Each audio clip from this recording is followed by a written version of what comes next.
Once upon a time, there was a regular man who appreciated well-made clothing. He owned red-wing boots, selvage denim, sturdy flannels, and even a canvas jacket, but he rarely wore them. Every day, he reached for the same exact basics: sneakers, hoodies, old jeans. Not because they were better, but because wearing his heritage gear felt like he was trying to be something and someone that he wasn't.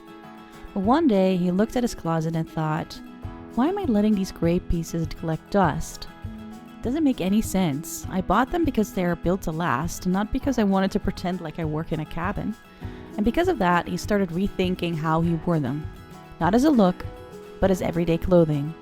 He paired his red wings with a plain tee and worn-in jeans, threw a flannel over another item, and not to play a part, but to stay warm.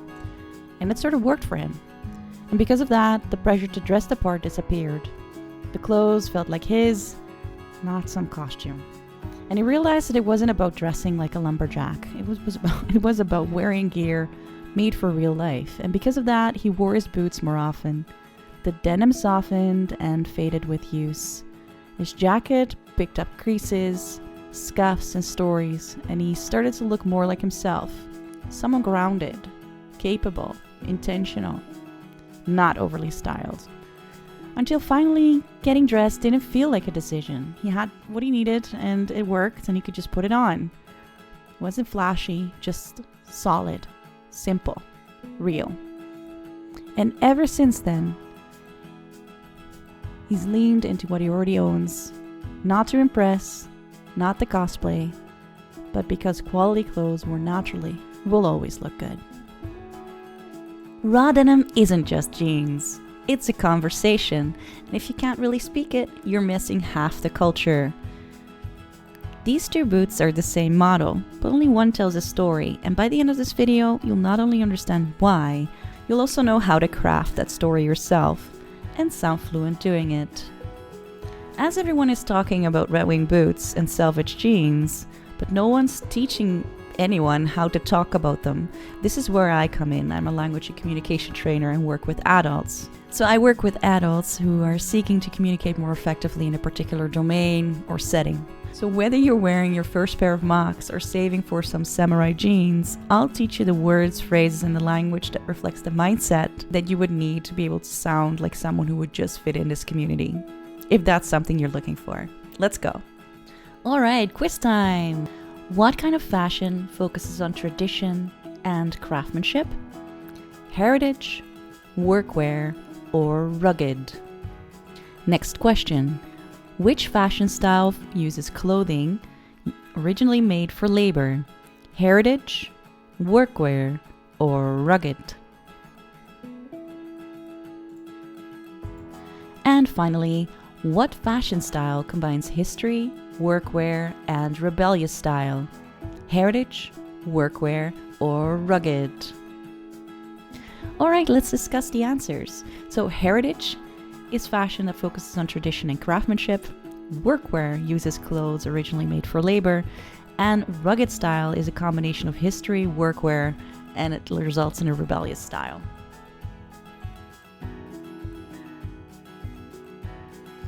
Why do we use verb tense? Think of verb tense like the patina on raw denim, or the creases on a well-worn pair of Goodyear welted boots. It tells a story.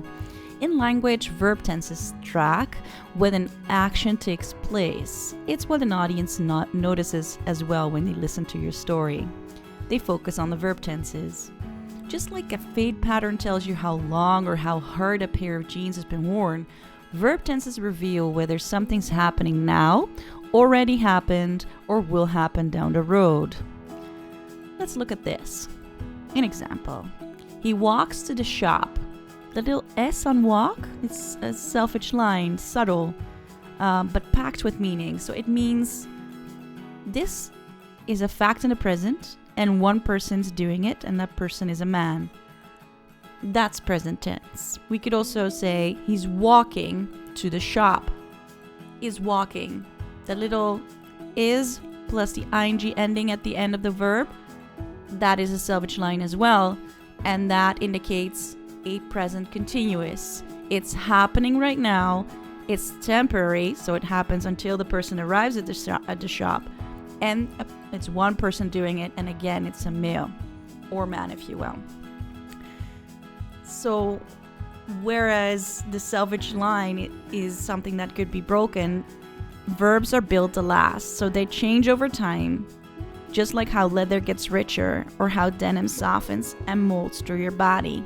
In English, we tweak the verbs itself, like I said, like the examples illustrated. Walk becomes walked, or is walking. Or we lace it up in that last case with a helping verb, like is, a form of will. So will, which is also classified as a different type of verb, but for the purpose of this example would be good to include it, or have, in this case has, depending on where in time the action sits and what we actually want to say about the importance of that action. Now, not every language does it this way, right? So in Mandarin Chinese, for example, the verb doesn't change at all. Instead, you patch on a special word, a particle, to show the time. It's like stitching a tag onto your jeans instead of distressing the fabric itself. So, whether we're talking language or craftsmanship, the principle's the same.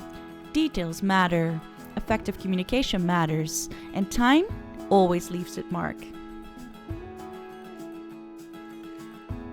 So whether you're breaking in boots or breaking down sentences, one thing is for sure.